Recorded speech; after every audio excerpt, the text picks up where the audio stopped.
Hello. Is that loud enough? No. Talk louder. All right. This is kind of an awkward setup. We'll see how this goes. So, I wanted to talk today, just kind of a tool talky type of a deal about some helpful ways to work with Maldocs. Um, when I started doing SOC response, the first thing that you always have a bunch of stuff to do is look at phishing emails. And everybody's always sending you stuff, is this safe to open? I think this is fine. Can you check? Or, somebody reports something and you trying to figure out, okay, do I need to take this really seriously? Is this something I can, take a few minutes, finish what I'm working on? Or is this something I should maybe drop what I'm doing and maybe respond to it right away? So the big thing that I found was that, we have at my work a sandbox that we can throw things in. It's automated, but you can also interact with it. But the problem is it takes like 2 minutes to spin up every time. And, I just want to get some quick, is this malicious? Does it have links? Does it have JavaScript? How serious do I have to be about this email that got reported? So when we talk about Maldocs, what are we really talking about? So I'm kind of talking about PDFs primarily, but then also anything kind of in the Microsoft Office family. So Docs, DocX, anything with the macro, those type of deals. So I found that there's a really great resource. If you've heard of Lenny Zeltzer, he has this cheat sheet that he put together called Analyzing Malicious Documents. And if you've never been to his website, he has a lot of great resources, but this one in particular, so he's got it in a couple different formats. He's got a PDF, and he's also got a Word document, so you can download the Word document and then add your own notes or tweak and change things if you want.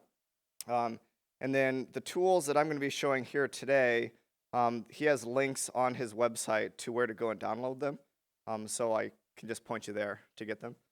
And then he's got, common commands and things like that and some other tips for what to look at. So, for example, PDFs, who really looks at the structure of a PDF document? Not a lot of people, right? So when you open it up, you don't know what a lot of this stuff is. So he's got keywords here to really help you with that.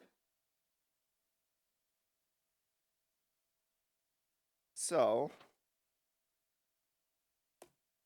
to jump right into it, the PDFs, if you really have nothing else you can do, one of the easiest ways to kind of figure out what's in there and whether or not there's anything that's kind of a red flag is you can just open it up in a text document, and you can look at it in there and see if there's anything underlying. But I find, what I really care about is if there's a URL. We all know what malicious URLs tend to look like. It's got a lot of garbage, might be Russia, things like that. So the very first thing I always do is I just run strings against it, and I search specifically for HTTP, just to see if I can find quick and dirty anything plain text, because then you can just immediately turn around and take that and plug it into VirusTotal or something else, and see if that malicious domain's malicious, if anybody's reported anything else. So just a quick, I'm going to try and demo things as we do this. Where is... Sorry, the resolution changed when we plugged in, apparently. I cannot see.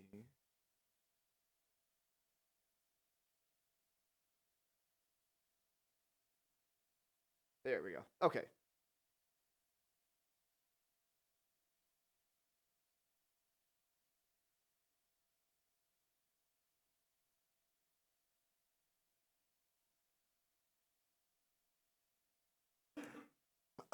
So I went out and I just grabbed some malicious looking documents from VirusTotal.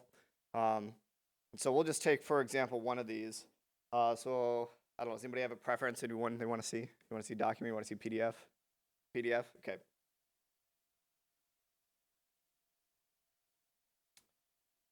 Yes.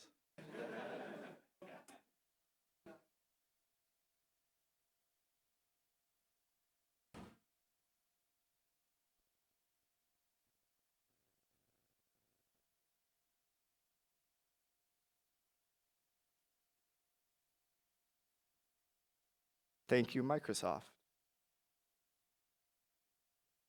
All right. Okay. Sorry.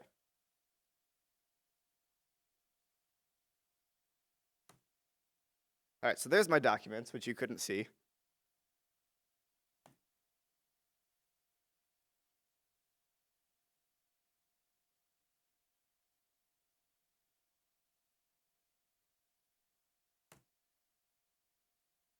All right, so that one there didn't have anything.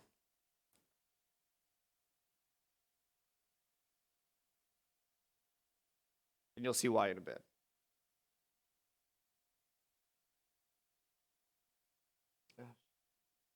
Sorry.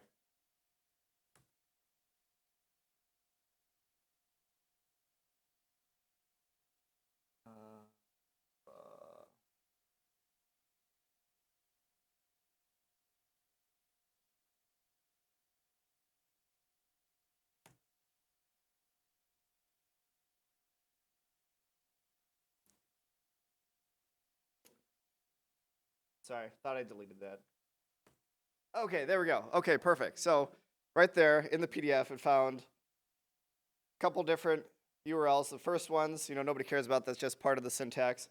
But if we scroll down,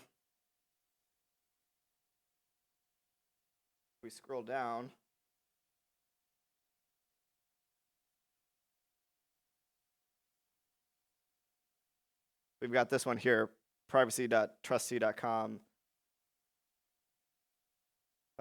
privacy validation. Basically something that looks kind of fishy. So right there, you got your URL. So you can throw that into VirusTotal or anything like that, and you'll find out that that's a phishing URL.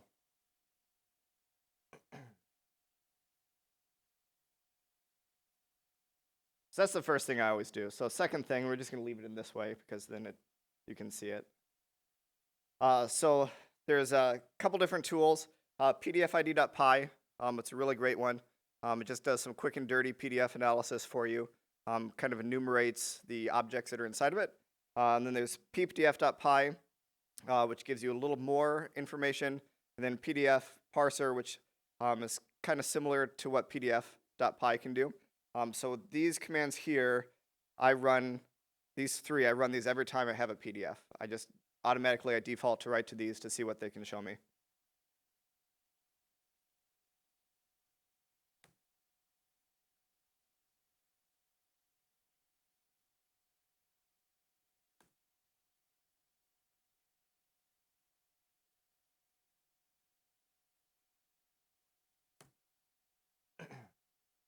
So here's a good example of this one.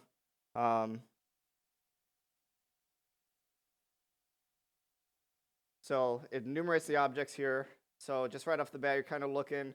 So JavaScript, it says it found 0, so that's a good sign. Automatic action, open actions, it found 0, so those two things would be something that would happen automatically when you opened it. But if you scroll down, which I don't know why it won't let me scroll down.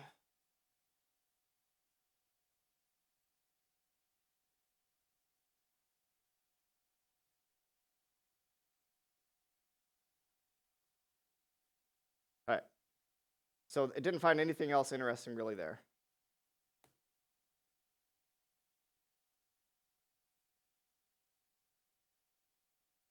So I'm going to go ahead and run my second one, see if I find anything else interesting there.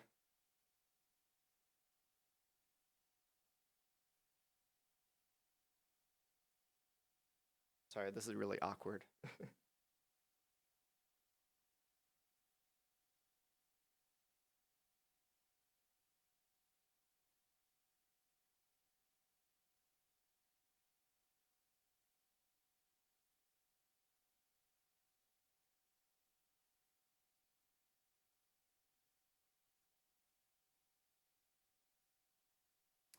Okay, so this is the output of what this one looks like.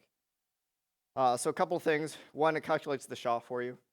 This is kind of an older version. The newer one gives you the SHA 256. So you can turn right around and you've got the SHA and you can throw that into VirusTotal or anything like that to see if it's known. But then it looks at the objects and sees what you have here. And if there had been anything really interesting, it tries to denote it at the bottom.